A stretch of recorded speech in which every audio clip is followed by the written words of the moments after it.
Welcome back to our VR history series. In our last episode, we promised to go back to the moment that kickstarted, literally, the modern VR revolution. Today, we're diving into the Oculus Rift Kickstarter campaign. Without this, we might not have the VR industry we know today.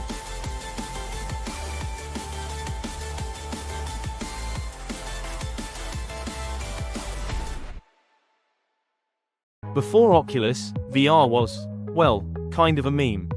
Clunky, expensive, and mostly stuck in labs or bad 90s arcade machines. The dream of VR existed, but it wasn't accessible, and most people didn't believe it could work.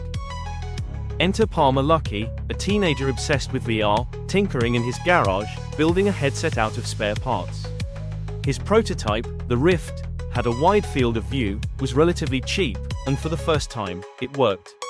It was immersive, and he knew he had something big. Bit of a hacker, modder, video game enthusiast, and I wanted to go out and buy something, but all of the headsets that I had tried, I said, these aren't nearly what I'm trying to do. So I decided I was going to have to try and create something myself. I didn't honestly think it would get as far as it did. It was just kind of a fun hobby to, pound on for a little bit. But after a while I realized, wow, the technology really is sufficiently advanced now. You really can make a pretty decent VR device very cheaply out of off-the-shelf parts. And the result of that was the Rift. In August 2012, Palmer launched a Kickstarter for the Oculus Rift development kit. The goal, $250,000. The result, over $2.4 million pledged by nearly 10,000 backers. It exploded. One of the biggest turning points was John Carmack, legendary programmer behind Doom and Quake, showing off the Rift prototype at E3 2012. Suddenly, this wasn't just a weird garage project. This was real, and the gaming industry was paying attention.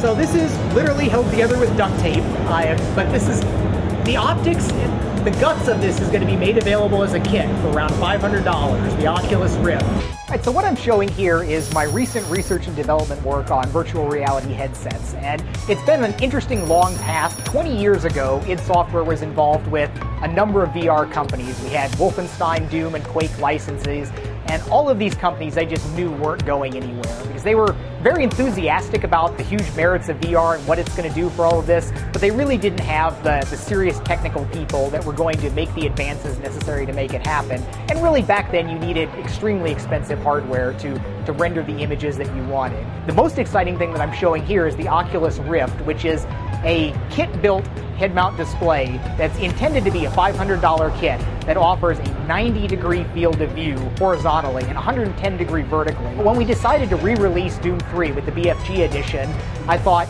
this is actually a really interesting idea here where normally people aren't going to be excited about an 8-year-old game, no matter how good it was and what we've done to improve it. But this R&D stuff that I'm working on is actually really, really cool. Backers who pledged $300 or more got the Oculus Rift Developer Kit 1, the legendary DK1. For many, this was their first taste of real VR. Reviews from early adopters were glowing, even if the headset had flaws: low resolution, screen door effect, no positional tracking. The success of the Kickstarter didn't just fund a headset, it reignited the dream of VR. Tech companies noticed. Developers started building VR games. And just 2 years later, in 2014, Facebook bought Oculus for $2 billion. Love it or hate it, that's when VR became mainstream news. Facebook has acquired virtual reality headset maker Oculus VR for $2 billion. Facebook CEO Mark Zuckerberg said the deal reflected his belief that virtual reality could be the next major computing platform after mobile. The Times reports that the ultimate goal of the acquisition, according to Facebook, is to create an immersive 3D experience in which users don't just chat online with friends, but could grab a cup of coffee with them in a virtual cafe or travel with them to distant places just by putting on the Oculus Rift headset. There is, not surprisingly, some backlash from supporters of the Tiny Irvine-based Oculus VR, which got its start on crowdfunding site Kickstarter. Mashable reports that early supporters voiced their displeasure with the deal on the site, One commenter said, quote, "What was the point of Kickstarter if you sell out to a giant company like Facebook? This is very disappointing. I will no longer be supporting the Oculus Rift in any way." The Oculus Rift Kickstarter was the spark that lit the VR fire. Without it, we might not have the Quest, the PSVR, or even the VR industry as we know it today. It's a story of passion, community, and a little bit of luck. So, what do you think? Was the Oculus Kickstarter the most important moment in VR history, or just the start of something bigger? Let us know your thoughts on the Oculus Rift in the comments below, and don't forget to like and subscribe for more videos.